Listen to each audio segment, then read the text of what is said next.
دا د کوزدره دنزي ګدر کلی جنکو هغه پرایمري سکول دی کم چې د خرابې ودانۍ راغورځولو او بیا جوړولو دپاره خالي کړی شوی خالي پروت دی ودانۍ ورانه شوه نه کار شروع شو چې له وجې مقامي ولس فکرمن پریادي دی دا سکول تقریبا د کال نه سیوا ټیم وشو چې دا راغورځېدلی دی او دا ریسکي و خطرناک و د ماشومانو د کېناستو دپاره دې کې جواز نه و اعلی حکام او سیاسي واکداران دلته راله او هغو موږ له دا ډاډ راکړو زموږ د کلیوالو له چې بای دا واړه تاسو په دې کې مه کېنوئ ځکه چې باران دی دا راغورځېدی شي اني ټایم دا تاسو بلډینګ هم لیدو دا راغورځېدلی هم دی نو هغوی چې کوم دی دا واړه بوتله پرایویټ بلډینګ ته هلته د کرایې په صورت کې هغوی هلته کېناسته او بیا یې زموږ د علاقې والا دا ډاډ وکړو چې انشاءالله موږ به دا سکول د نوي سیرې نه چې کوم دی دا به راکنو او دا به چې کوم دی د یخ نه جوړو او بل بلډینګ به جوړو کال وشو تر اوسه پورې دې ځای ته نه یو سیاسي واکدار انتظامي والا هېڅوک رانغی چې د دې سکول دغې وکړو چې دلته څوک دا ایشو نه ګڼي او زموږ چې کوم دی ماشومانو سکول پرېښودو تقریبا 80% ماشومان هغو سکول پرېښودو ته جوړ شو نو زموږ دا مطالبه ده چې زموږ د الله حکمرانانو نه چې موږ د خپل سکول زر تر زر جوړ کړي او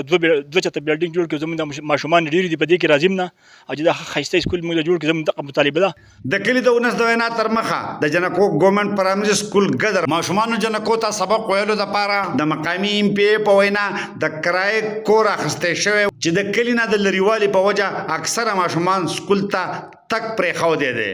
نه ځي د کرایې مسله جدا ده مقامي ولس د ایم پی ای همایون خان چې اوس د جیلونو وزیر هم دی کردار سخت ټکونه کوي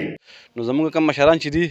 هغو د جیلونو دپاره د 200 کنارو ځمکې اعلان کوي خو دلته د جیلونو ضرورت نشته دلته موږ ته د سکولونو ضرورت دی زموږ ماشومان ګلالۍ چې کومې دي هغو مطلب دی په سکولونو پرېښوده او هغو په کورونو کې کېناسته هلته کوم ځای چې لرې دی هلته ماشومان نشي تللی او تکلیف دی ماشومانو ته او د ملک حالات هم خراب دي د هغې په بنیاد باندې موږ د اعلی حکامو ته درخواست کوو چې زموږ د سکول چې کوم دی دا ډبل بلډینګ جوړ شوي ځکه چې دلته 7 کلاسونه دي او په دې کې کمرې 3 دي شوی دی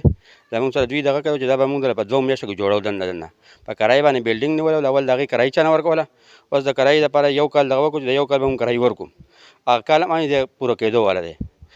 او دا بلډینګ جوړ نه شو نو چې دا کال پوره شي دا واړه به بیا په کوم ځایونو کې سبق وایي الله حکام نه دغه مطالبه زموږ د سکول زر تر زره جوړ کړي چې زموږ